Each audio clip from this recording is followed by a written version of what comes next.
We're here with Pat Mastelotto, and what can we say? You've seen the introduction. Pat, I think, is just one of those non-generational, non-genre specific musicians who just has done so many things across the map.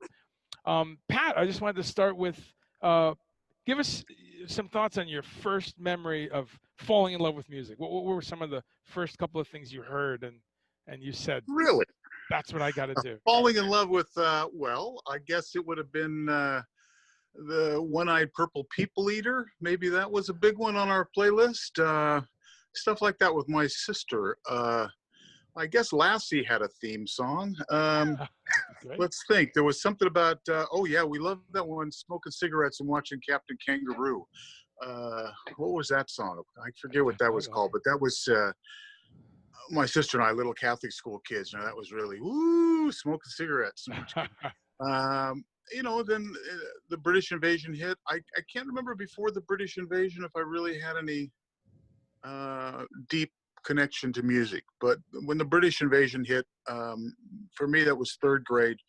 I can kind of specifically remember I was going to a school in King City near Los Banos and Paso Robles. We had a trailer. The Catholic school was about, I don't know, 20 kids. So they had a trailer, you know, first through fourth grade and fifth through eighth. And it was a Chicano girl I used to ride to school with. We went with her, we carpooled. And she would, first girl I ever saw ratting her hair. But she was mad for the Beatles. And she was Just 17 was the song. That was her song. And I remember that, and then they were on Ed Sullivan, and my family was living in a trailer also. So my sister and I were put to bed. It was a long, skinny trailer, but we could look through to the kitchen area and see the TV and watch the Beatles. I think that's where my connection, you know, the British invasion is what did it. What an image! Just watching that little TV down the end of the trailer. Yeah, probably about a 6-inch screen, you know, it was this little avocado green. I inherited that TV later, and I've been reminded of this by a couple people, but later in the, I don't know, late 70s when I'm playing top 40 disco gigs, I would bring that same TV with me. I also had a night watchman gig, so I bring this TV with me a lot. That's the TV I watched Devo on Saturday Night Live when I was out in the middle of some rock quarry, earning $5 an hour or something. So the one I take to the same thing I take to the gigs, I could put it back on my floor tom and watch the Midnight Special while I had these top 40 gigs. I couldn't turn the volume up, but I could visually, you know, watch as the show came on. There were no reruns in those days. So here's the funny part of the story is the TV didn't have a good connection. So I'd have to play a drum fill that would end with a floor tom that I could actually hit the top of the TV to get the picture to come back.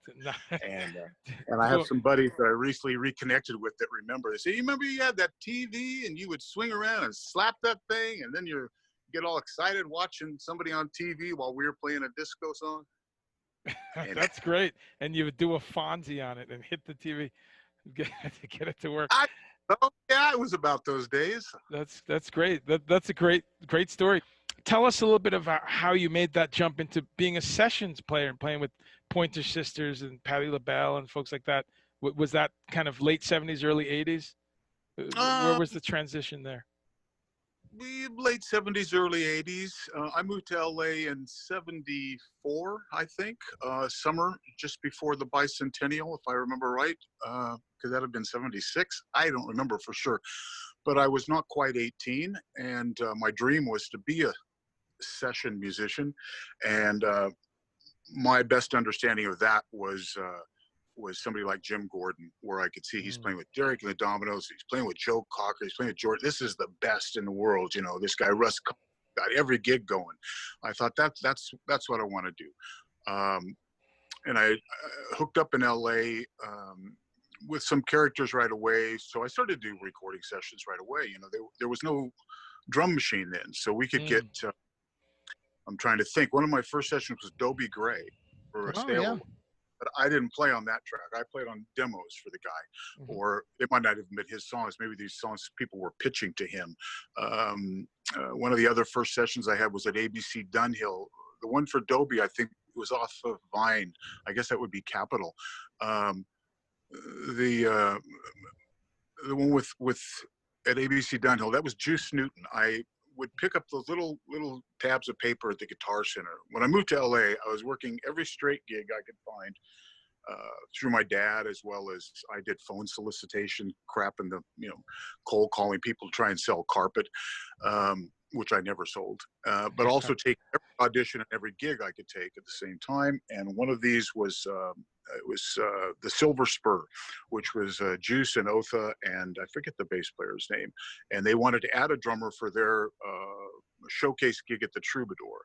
So I hadn't lived in LA very long, and I did their rehearsal with some steakhouse out in the valley, and then we did the gig, I guess that night, probably like a hoot night gig.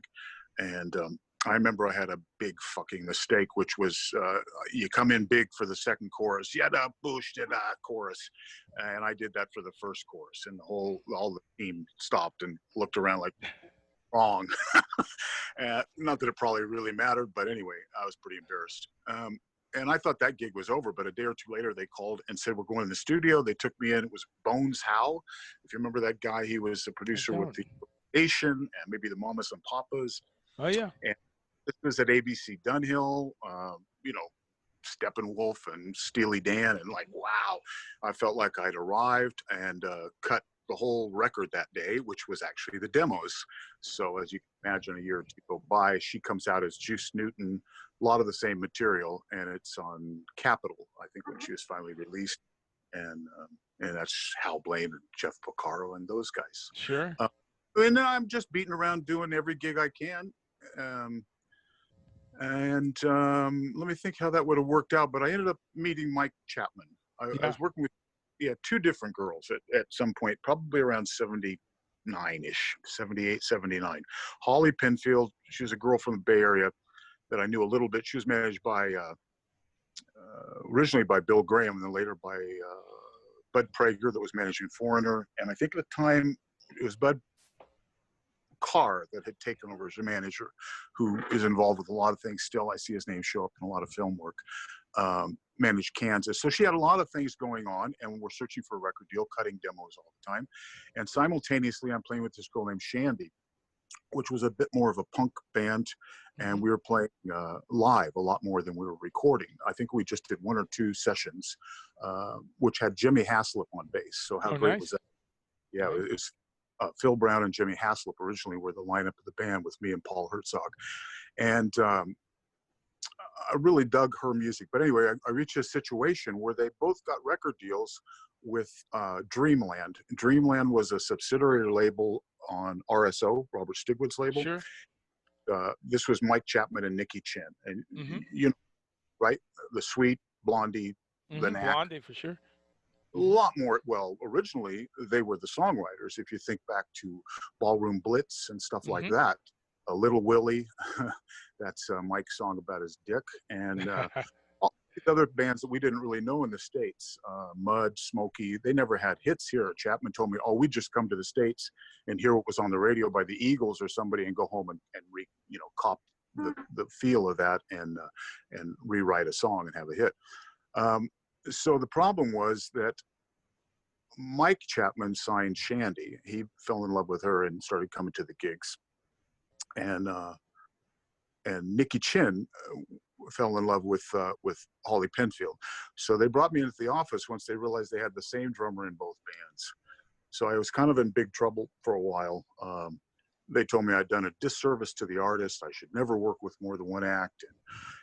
And I had to make a decision and yada, yada, yada. And Holly was already taking very good care of me, a couple $100 a week as a retainer. So I had to stay there. I did stay there. I love Holly, but it was painful to leave the other gig. They auditioned drummers for ages. They went in to cut the record. They weren't happy. She fired that drummer and they hired me back under the condition that I had to get the record done in like 5 days or something crazy, which was pretty easy really in those days. You just set up and play. I think we used a click track. Anyway, Mike started to use me on a lot of little things as his overdub boy in LA. I didn't play with Blondie or the Knack, but I did lots of other stuff with Mike. A lot of songwriting stuff he did. We did the demos for Love Is a Battlefield, Obsession, a lot of different stuff. Sure, sure. So more work, just it just sort of piles on, and I guess it was about 83-ish. I'd done some other records. I had a hit with Martin Briley. Martin Briley, sure. That's I wanted to ask about that. Well, if I can interject, I want to say this is great because there's a million interviews with every detail about King Crimson, which are spectacular interviews, but we're not going to do that today. I love that you're going in the direction of some of the pop stuff because I want to ask about that. And I call it 6 degrees of Pat Mastelotto because it's just, if people go look up just the folks you just talked about, it's incredibly a rich area of things. And as the longest running drummer of King Crimson, that great band, there's so many interviews about that. But perfect, Martin Briley, because one of the things that I love is that there's like these 3 signposts in my view as a music fan, where you've got the Martin Briley Salt of My Tears, the big hit, and then the middle of the 80s with Mr. Mister, and then the end of the 80s with the incredible epic record with XTC, Oranges and Lemons. Well, Martin was produced by Peter Coleman, and Peter Coleman was Mike Chapman's engineer, a great guy. And actually, he was just peeling away from Mike then. They had done the Pat Benatar record, and I think Mike did one song and didn't want to finish the record or whatever, I don't really know. And Peter Coleman finished that record, which had some big hits. Similar then with Nick Gilder, which was an interesting gig because I had tried to get that gig and lost that gig a couple of times and then ended up getting it later, but I didn't get to play on the hit records. Oh boy. Those, and he also did at the same time Exile, I Want You All Over. And if you check out I Want to Kiss You All Over and Hot Child in the City, they're the same song, upside down, flipped backwards, inside out, change the lyric. Yes. But they're really the same song. But yeah, so I got a lot of experience with Mike. And another beautiful thing with Mike was that he had leased, before it was called Ocean Way, it was United Western. I think it's called Cello now, or East West. But the old Putnam rooms, Mike leased out Studio 3, I think they call it, the room on the right, the smaller room, but had a lot of history. That's the Beach Boys and just all sorts of history. And later XTC and all sorts of other records. So I have a great affinity for that room because Mike leased it for a year. He said, I'll lease it for a year if you put this Flying Fader Neve desk, whatever he wanted. So they built the room for him, not built the room, but refurbished the gear like Mike wanted. And then Mike would have a month's work in New York with another act, with Blondie or somebody. He'd come west to do the overdubs maybe. But in the meantime, he just threw us the keys, me and the other guys in Holly and Shandy's band and the engineer, Doug the Boy, and he'd say, just work, write songs, do stuff. So it gave me a lot of time to, record in a super pro situation without a budget, without a time limit, That's great. Yeah. How did that lead to Martin Briley was just because Peter ended up getting Martin's gig. And we did that over at MCA Whitney, which is a different studio out in Glendale, really, really high ceilings.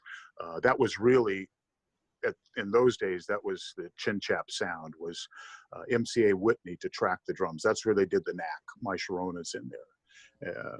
It's an interesting room because we shared that room. Mike Chapman rented it out enough that he had a third of the bookings of that MCA room. And the other 2/3 were Jews for Jesus, some kind of a choir sing-along thing. So sometimes when I'd arrive, there'd be school buses full of choirs leaving or coming into session.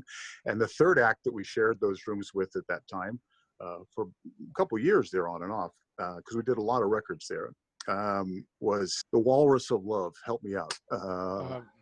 I'll think of his name. You got to think, had all the rings, because one time I'm at the desk listening to playback and it got really dark because the light over the console was covered and it was him reaching over.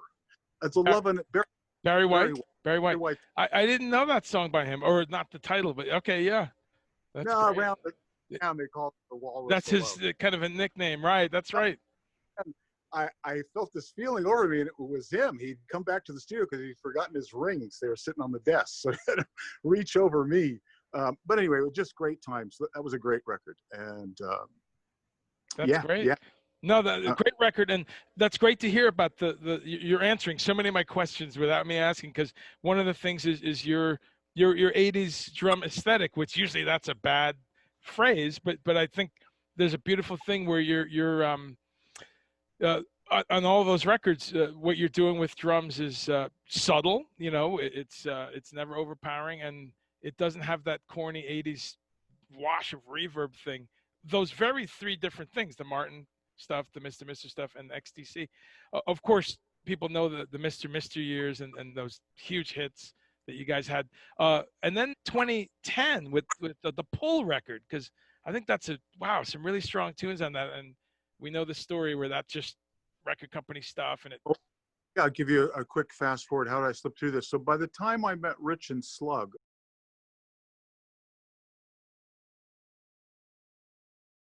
well, working with Chapman, he had a beatbox. He'd been doing Heart of Glass, and he had that similar to an 808. And I'd had a small little rhythm ace Roland since the 70s. I couldn't play very well with a click, but I could play pretty good with a rhythm, all that shit. But talk, it was just buried underneath my kick and snare. And it's like, I don't hear the click. I'm freaking out. So anyway, when I met the Misters, the drum machine became a big part of our life. And they'd been auditioning drummers for about a year. So they bought a Linn drum. I couldn't afford a Linn drum, but when I auditioned, which was a very quick audition, maybe 45 minutes we played together. And at the end, they said, come back tomorrow and you can take the drum machine. So I was like, whoa, they just dropped this, about what were they, $4,000 in those days? Oh, so yeah. Like, so that changed everything. I could program parts. That led to songwriting because incidentally, I'd create beats and then Rich would write tracks over them. And that's the Pointer Sisters tracks. They were originally going to be, I think I'm not sure who they were for actually. There were 2 or 3 different songwriting excursions, which is what we did a lot with the Misters. Every time we get together, if we weren't specifically rehearsing for a tour, then we were songwriting. We were trying to pop a virtually every day we got together, even if we didn't finish it. It might have been Boz Skaggs, because people would ask Rich and Slug for songs in those days. And Kyrie was for Al Jarreau. I remember that. They asked me demo they had started. It was much, much, much different. And that was when I said, hey, I got an idea for this one. So, and then by the time the Misters had ended, the XTC call, that came from Paul Fox. Paul was another guy that I did a lot of sessions with, late 70s, early 80s. Some of those demos, used to do a lot of demos at MCA Whitney, underneath where you play at Universal Amphitheater. In those office buildings down below, there's A Studio, which was a demo room. It was Glenn Ballard, Cliff Magnus, I can't think of all the songwriters that they would have had on staff. So same sort of thing I described with the Misters. These guys were trying to go in every day and pop a song, in like 4 hours. So drum set stayed set up, and it was usually me and Davey Farragher and Dennis Herring and Paul Fox. And we'd come in, 9 to noon and cut a couple, 3 or 4 songs for somebody. This was just before the drum machine took all those gigs away. Yeah. And that's how Paul came to know me. And, like most players, you don't have a gig in the afternoon. You go out and smoke some weed after you're done. Me and Paul sharing music.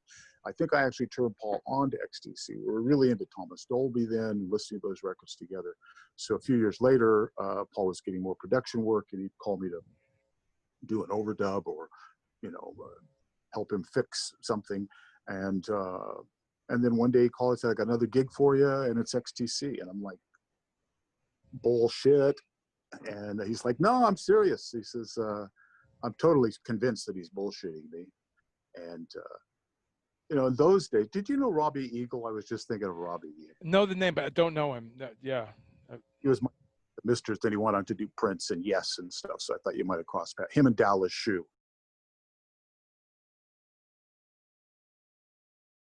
Robbie Dallas Shue were our 2 crew guys with the Misters. And I forget what I was going to tell you that Robbie said that funny. Anyway, what else do you need to know? So that, yeah, no, that's great. And the oranges and lemons, I mean, there's it's just I hope drummers that know you from later stuff check that out, because you got to do some really creative stuff on there. And I love the hybrid thing that you embraced drum machines early on. It's good to hear where that started, because of course there's a thread there that goes right through your current work with King Crimson. You've always got electronics and the K2 and all the things. So I love that we now know that it's very early on that you embraced electronics.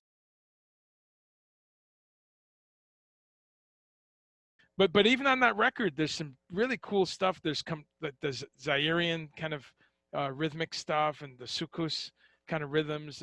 There's some really cool stuff on that record. I guess those guys had quit touring by that point. What a shame. It was talked about. It was even after the record was released, and there was some interest at radio. They talked about doing a radio tour, which they eventually did as an acoustic tour. At one point, they wanted me to fly over. They were going to do play live in the studio, bring an audience in to try and help Andy get over his phobia of an audience.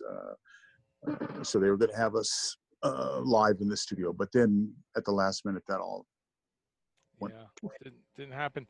Well, going straight from being able to work with electronics, which a lot of drummers just shunned drum machines, as we know.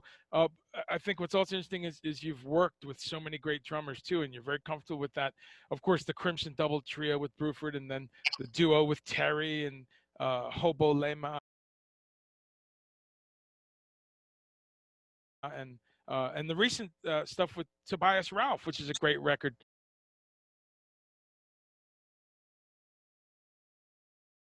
And Tobias is killer. A guy doesn't get enough credit. He's amazing. He's amazing. Beautiful, beautiful person. Hilarious to hang with. He's so quiet until he pops open. You have no idea. Yes. Know what I'm talking about, dude, because we've been together with yeah, love the guy. Yeah, we stay in good touch. Actually, there's a lot of little texting and jostling back and forth between us, even as the years go by that we don't get to play together. There's some extra politics around all that made it weird. Yeah, it's a privilege to play with other drummers. I need the help. I'm appreciative to have a buddy. I'm lucky that the opportunities present themselves, and there's so many other guys that Stefan Passborg, I don't know if you know that cat. I play with him and Shell, with IB, Morgan Algren, Matt's Morgan. Morgan Algren, yeah. Just, Samuli, the guy that played with K2 originally, that was the electronic percussionist with me there. Samuli Kosimun. I'm sure I'm pronouncing it wrong, because I pronounced his name once, and Kimo looked at me and says, "You just called him a mule."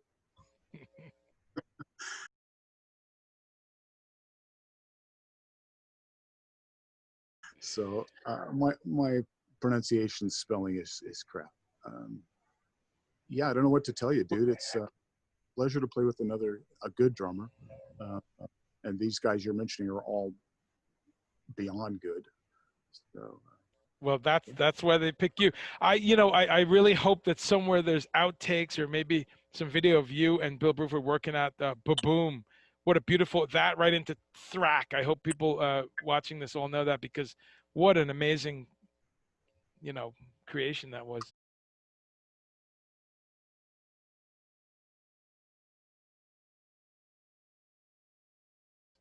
Well, as I recall, we did it originally up at Applehead. When Crimson, involving me, started in '94, they'd already booked time up in Woodstock, so they were committed to that studio. So that's where we met, Bill and I. Actually, we'd met the year before backstage at Royal Albert Hall when David Sylvian played there. Is where I first spoke with Bill. I think that was the first time. But we met there at Applehead and started recording what became Vroom. It was a Vroom record. And I guess we did that the very first time we were together. Robert had it booked for about a week or so. So we had to be composing and recording pretty much simultaneously. Oh yeah, because Dave Bottrell came. And then there was a big problem with the desk because we needed so many inputs. They had to keep sending down to Manhattan to bring up cables or converters, or I can't think of all expansion chassis and things. So we probably had Monday through Saturday figured to track, and by about Wednesday they were still plugging gear in, and by Thursday when I changed my drum heads, they were overdubbing. So the stuff that we cut early in the week were the tracks. Did we do Baboom on that record? Because we definitely worked it up there. On Thrack, yes. But yeah. Okay, it's not on the no. record. We were already preparing it. I guess we finished working it up down in South America. The way Crimson worked in the beginning there, that first year, was we had rehearsal sometime in the spring. That was the recording of the Room record. And then we were to go back up to Woodstock a second time to rehearse and learn the older material to play in South America. But when we went back up to Woodstock, there was a bit of a problem. There was a Woodstock festival. Was it Woodstock 94 something? That would have been it. Yeah, sure. The big 25th year. I booked. So when we went back up there in August, it was impossible getting flights, getting a car in and out. I'm not sure if we rehearsed or just scrapped it. And then we resumed in Buenos Aires, Argentina, and did about a week of rehearsal and songwriting there, and then started to do gigs there for about a month. Is how we played in the material. So we were certainly playing Baboom there. In fact, I can remember because we had a great LD, and he would backlight us in that theater we played finally in Buenos Aires. That it was great. From sitting on stage, I could see these gigantic shadows of Bill and I. It was pretty cool. Yeah, just massive. You know, we were like, I don't know, 70 or 100-foot shadows across the theater going up into the balcony. Yeah, it was backlit. Yeah. Spectacular. So started working on it in at Applehead. We must have debuted it down there. Yeah. Great stuff. And yes, as you said about Tobias, very funny guy. I've been fortunate to tour with him, of course, many times with Adrian Belew, and he looks like this quiet, mellow guy and just a riot. Very funny. Tell us a little bit about what you're doing right now. What's coming up, and what I mean in this pandemic time. Are you doing some recording? What's going on the next little while? Well, I told you I'm going to mow my yard. That's next on my list. Just, sample it. Well, I've been doing a lot. I have a studio here. I started to make a vocal booth, actually. Started to be a little bit more pro. And so I'm recording all the time. I'm actually sitting in the corner of my control room. That's kind of my tracking space. I got some new old speakers. I went old school, like the ones we used to have at United Western, the Uris. Oh. And stuff like that. And then I have a room right here I'm upstairs in my house that's full of drums. Wow.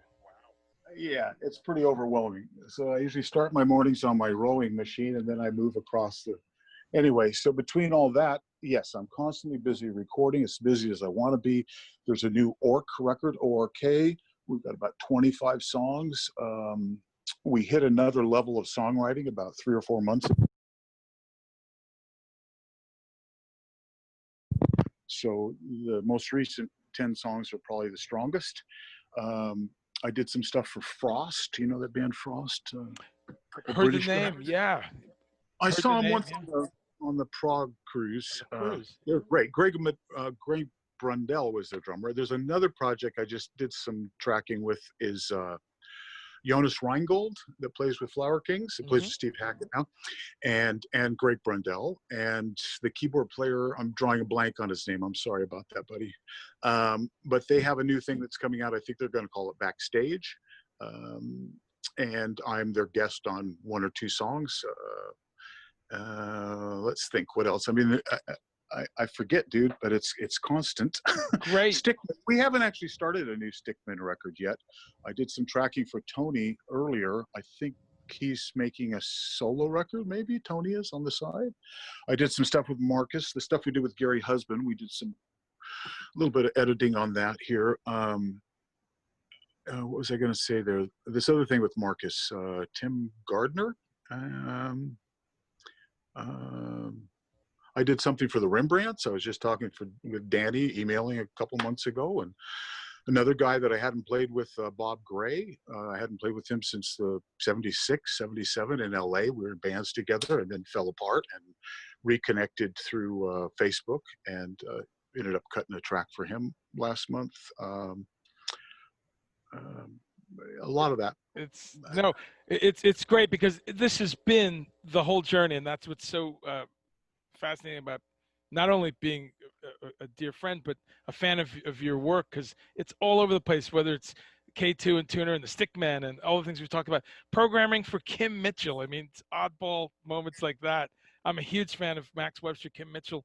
That's an odd one. How did that come about? You know, okay, here's an interesting thing, because I'm just turning 65 this year, so I'm finding out that the musicians union has a little bit of a pension, but they've got a little bit of a big pension problem.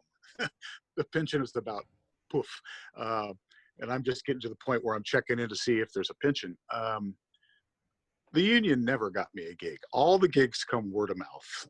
So Kim Mitchell came through Paul DeVilliers, and Paul was our co-producer engineer buddy on Broken Wings, on the hit record with Mr. Mister. So Paul called later, would I come over and help with the track? Actually, the drumming, Lou Molino. Lou was playing drums, and maybe he had to spin off to do Trevor Rabin. He was doing Trevor around the same time. So I can't exactly remember, but I did a track or two, or sure. I don't really remember. Sure. I'm not sure if I did overdubs or played. That's great. Right around that time was School of Fish. That was another really cool band. I was very excited about that. We did that maybe even the same week. Oh, you know what else I did right then was the bass player that played so much with Marianne, Fernando Saunders. That was an interesting session, because I was warned, Mark McKenna was engineering, and Mark said, you got to stand close to him when he talks, because he mumbles. And I realized he's going, what the hell? I have no idea and I'm looking at Mark, and Mark's nodding like, I warned you. But anyway, School of Fish, that was an awesome band. And then Josh Freese came in and cut the drums after me and ended up with a gig. And that's where I first go, wow, Josh Freese is like amazing kid. So good. Yeah, but that was a good band. Anyway, just word of mouth. That's how the Pointer Sisters. And actually, the Pointer Sisters, as I mentioned, and several of these things were the Al Jarreau track. They were things that were for that Richard and Slug were writing, and most of them were actually the demos. And then the demos, you know, like we cut "Watching the World," we cut it for the Misters record also, but then they took our beatbox and our basic track and they did it with Shaka Khan. Shaka Khan has a version with Phil Collins playing drums. Produced by Arif Martin. So anyway, these things were all kind of internested. So interconnected. We need to do like a family tree, because, you know, the 6 Degrees thing, I mean, Fernando Saunders, and well, with Kim Mitchell, it leads to Rush and all these other bands. And then there's a connection to the Grateful Dead that I always think about, because Robin, yeah, because I'm a nerd with this kind of connection stuff, but Robin Sylvester, of course, he was with Rat Dog with Bob Weir for years. Robin, the bass player? Yeah, he played with Rat Dog. I never knew that. Yeah. So he was great. He was the Martin Briley bass player. That's sure, exactly. Robin, that's what we're talking about. Yeah. And he had a Turner bass. Is that what they were called? Where the pickup you could adjust, move it around. It's like a rotary pickup. Right. And he was a sweetheart, dude. And he told me a story which I should never repeat. That he was in a studio where the Beatles were recording, and he went over and stole a pair of Ringo's sticks. Maybe he only took one. Maybe it was broken. I'm not sure. But he shared that with me because he still carried the guilt, you know? Yeah. Did he let you play with those? No. They weren't at our session. He was just, while we were tracking there at Whitney one time, he reflected back to some session ages ago. And sure. I don't know. Well, and sorry, Robin. And another connection is Martin Briley. Apparently, Arthur Brown was a teacher of him when they were younger in England. Didn't you work with Arthur? Yeah. That's more recently. the deal with Arthur, you know, he lives here in Texas. He has for quite a while, and actually he had a house painting company with Chris Blackwell. Is that Jimmy the Carl guy Black, for Zap? right? Jimmy Carl Black. Yeah.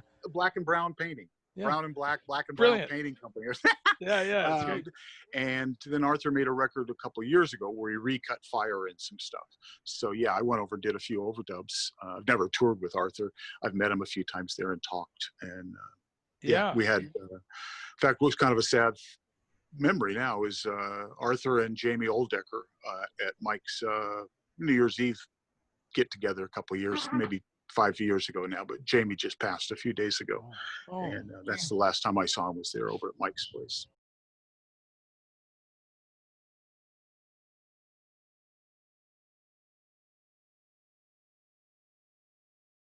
They're called Scandal, and their drummer was Tommy Price. And Tommy, about halfway through that record, got the gig with Billy Idol.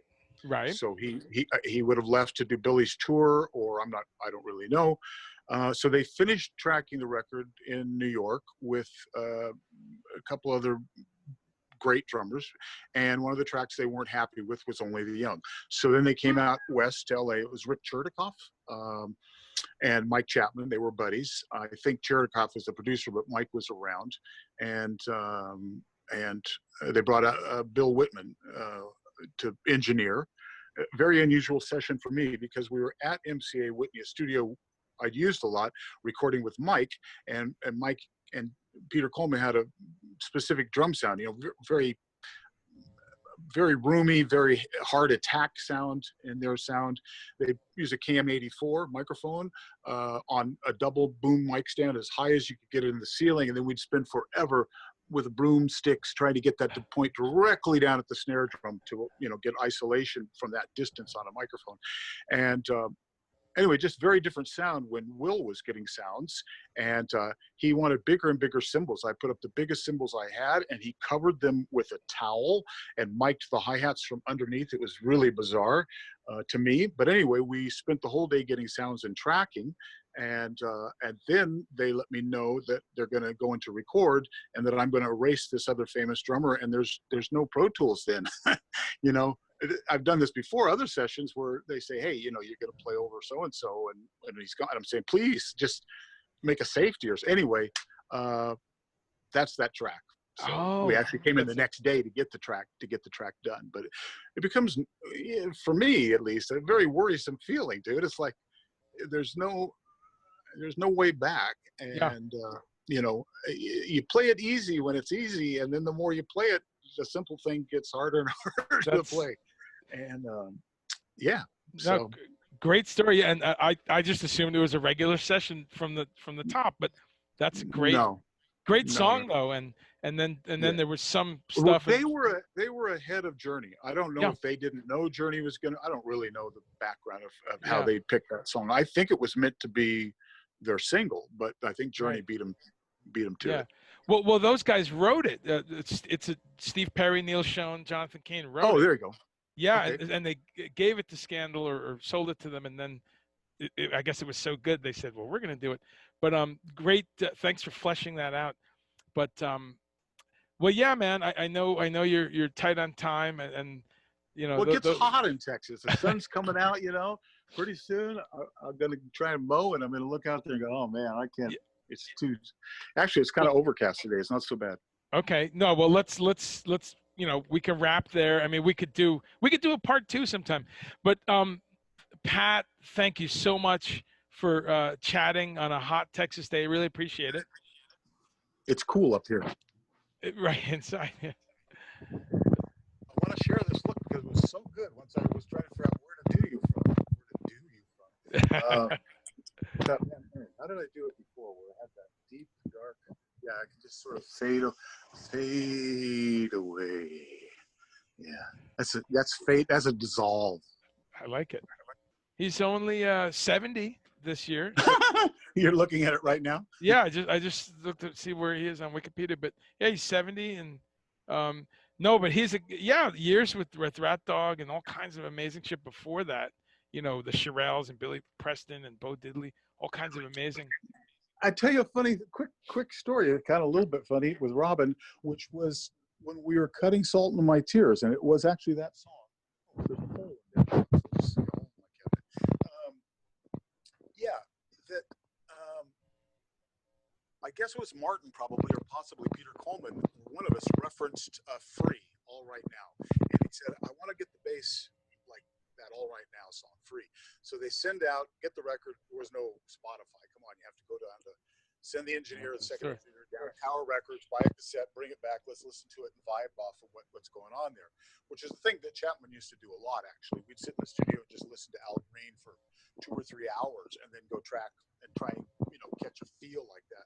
Which was another funny story because we were doing that once at United Western, and the door was open, and a guy popped his head in, and it's Willie, Willie Green, who is the producer of those records.